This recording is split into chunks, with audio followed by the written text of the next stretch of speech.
Hi friends, in the previous video we learned about probability sampling. Now here we learn about the non-probability sampling. Here sample are chosen on the basis of personal judgment or convenience, that is some element of the population have no chance of selection.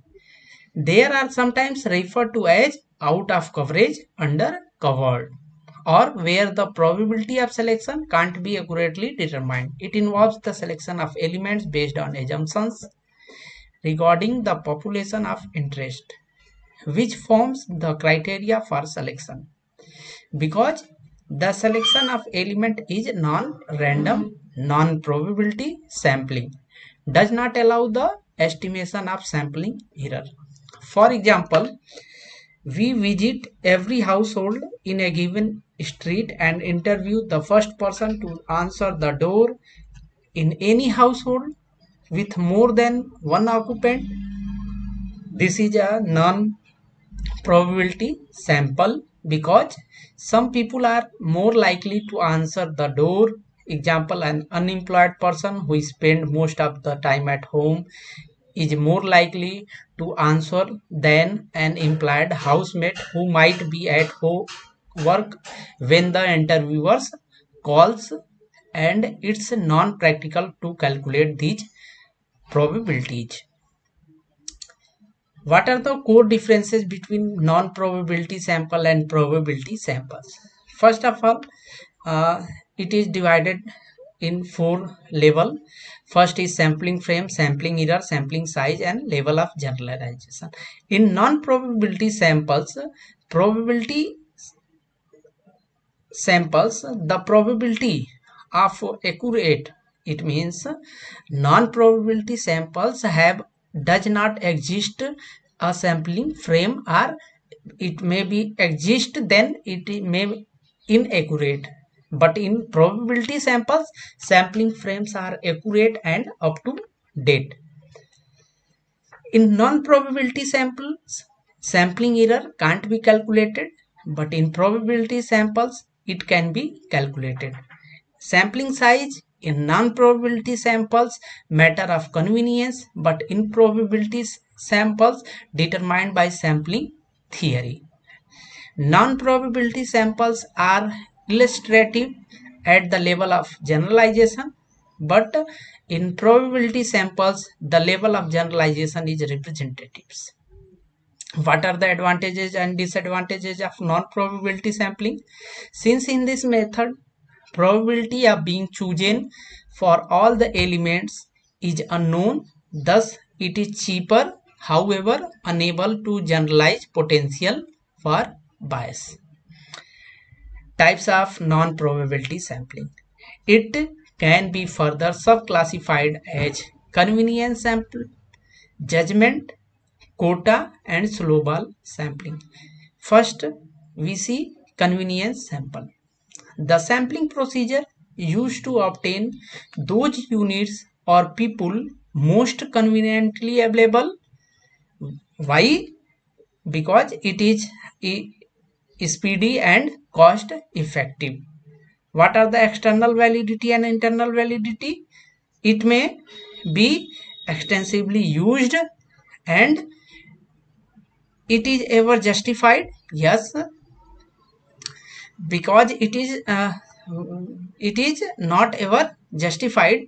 What are the advantages and disadvantages? These are the advantages: very low cost, extensively used, understood, no need for list of population element. Disadvantages: variability and bias can't be measured or controlled, projecting data beyond samples not justified. Judgment or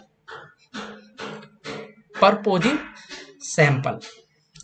The sampling procedure in which an experienced research select the sample based on some appropriate characteristics of sample members to serve purpose. Advantages: it has moderate cost, commonly used and easily to understood. Sample will meet a specific objectives. Disadvantages: it may be biased and projecting data beyond the sample just not be justified. third one is quota sampling.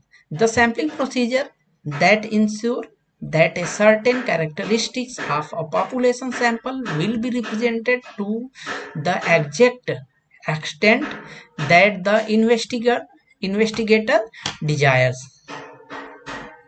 What are the advantages? Moderate cost, very extensively used, understood, no need for list of population elements, and it introduced some elements of stratification.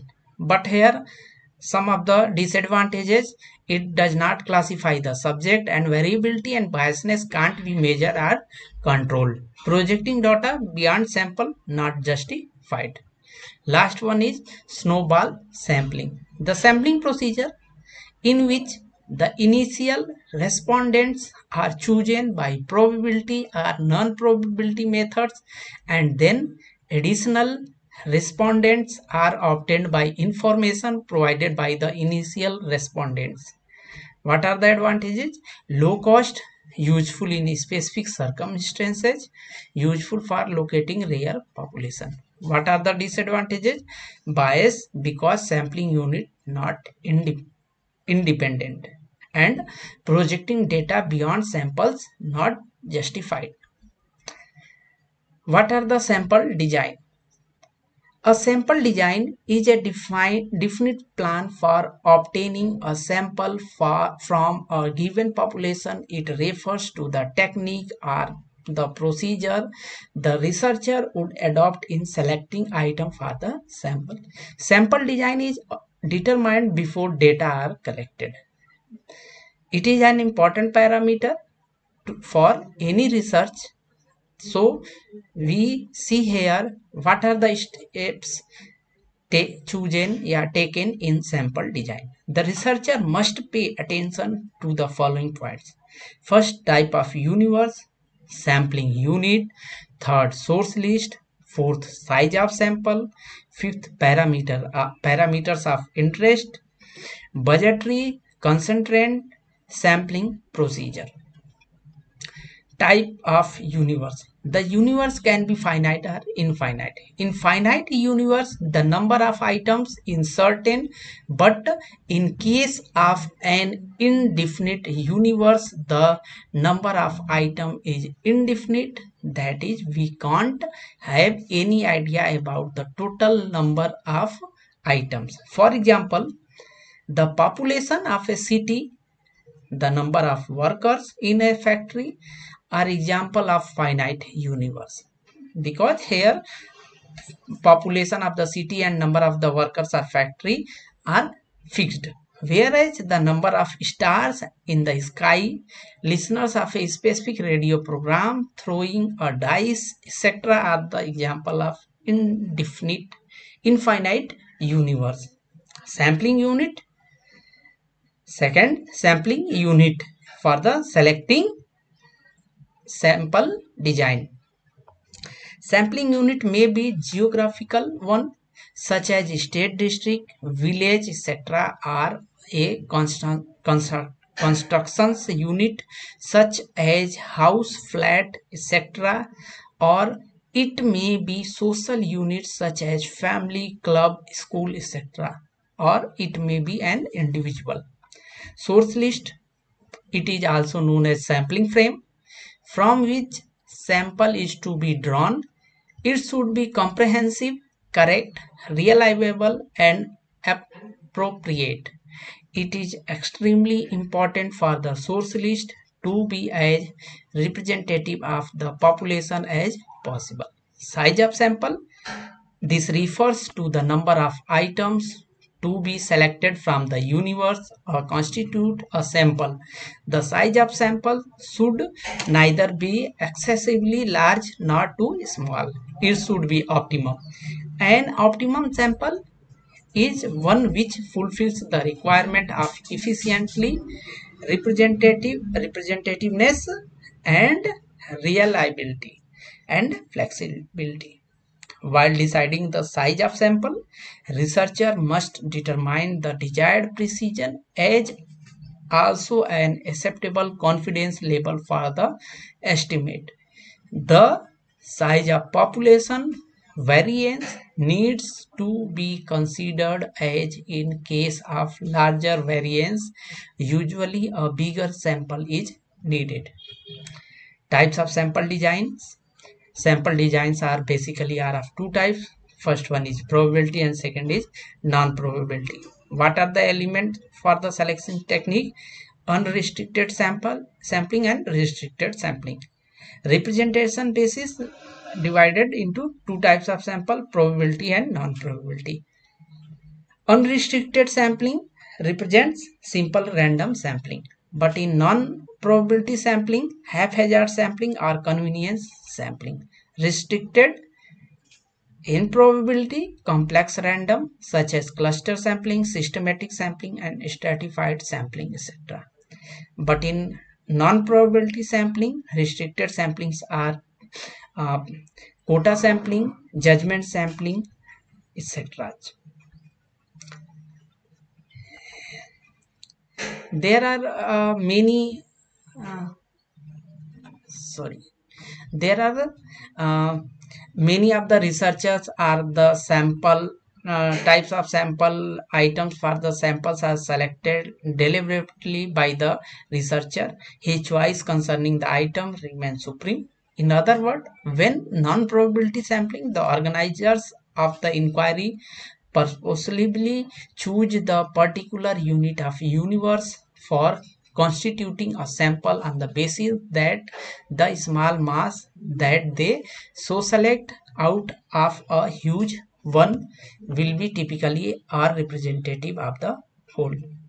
For example, if economic condition of people living in a state are to be studied, a few towns and villages may be purposely selected for intensive study on the principle that can be representative of the entire state. Thus, the judgment of the organizers of the study plays an important part in this sample design. In such a design, personal element has a great chance of entering into the selection of sample. The investigator may select the sample which shall yield result favorable to his point of view. And if that happens, the entire inquiry may get voided. Thus, there is always the danger of biased entering into the sampling technique, but in the investigator or impartial work without biasness and have necessary experience so as to take sound judgment, the result obtained from an analysis of deliberately selected sample may be tolerably reliable. However, in such a sampling, there is no assurance that every element has some specifiable chance of being included. Sampling error in this type of sampling can't be estimated, and the element of bias, great or small, is always there. As such, this sampling design is rarely adopted in large inquiries of importance. However, in small inquiries and researchers by individual, this design may be adopted because of the relative advantage of time and money inherent in this method of sampling. Last one is quota sampling. Quota sampling is one of the example of non-probability sampling. Under quota sampling, the interviewers are simply given quotas to fill from the different strata with some restrictions on how they are to be filled. In other words, the actually selection of the items for the sample is left to the interviewer's discretion. This type of sampling is very convenient and is relatively inexpensive, but the sample so selected certainly do not possess the characteristics of random samples. Quota samples are essentially judgment samples, and interference drawn on their basis are not amenable to statistical treatment in a formal way. Probability sampling. probability sampling. Here all the um, summarization of the probability and non-probability sampling. First, probability sampling. Probability sampling is also known as random sampling or chance sampling. Under this sampling design, every item of the universe has an equal chance of inclusion in the sample.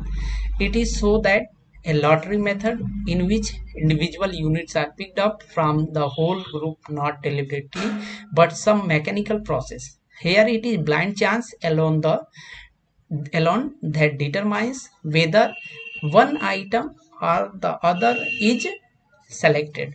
The results obtained from probability or random sampling can be assured in terms of probability. That is, we can measure the error of estimation of the significance of result obtained from a random sample.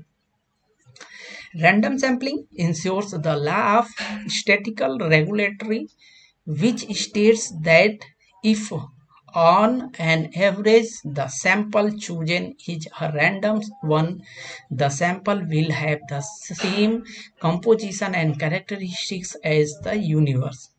This is the reason why random sampling is considered as the best technique of selecting a representative sample.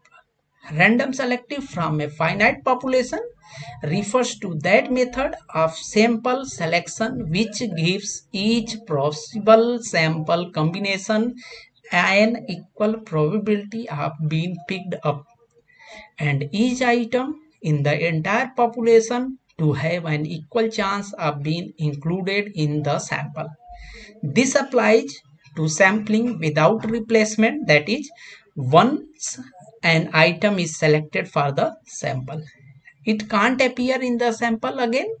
Sampling with a replacement is used less frequently, in which procedures the element selected for the sample is returned to the population before the next element is selected.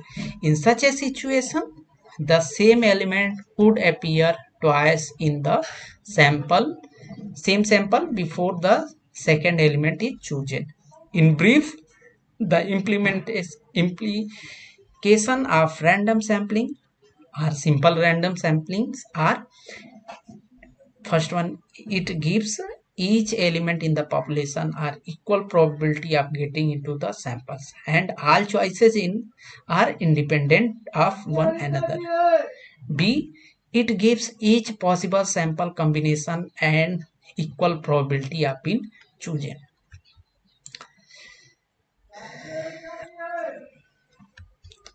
So friend, uh, if you want any discussion, any points, then you ask in the comment section. And lastly, if you like my videos, then subscribe the channel, because for getting an upcoming videos on each and every topic. From this topic, so many questions are asked in every examination, like general studies were asked and sampling are asked. NTA, UGC NTA part first, CSIR net part first. So please see video full and ask any doubt in the comment section. At last, thank you.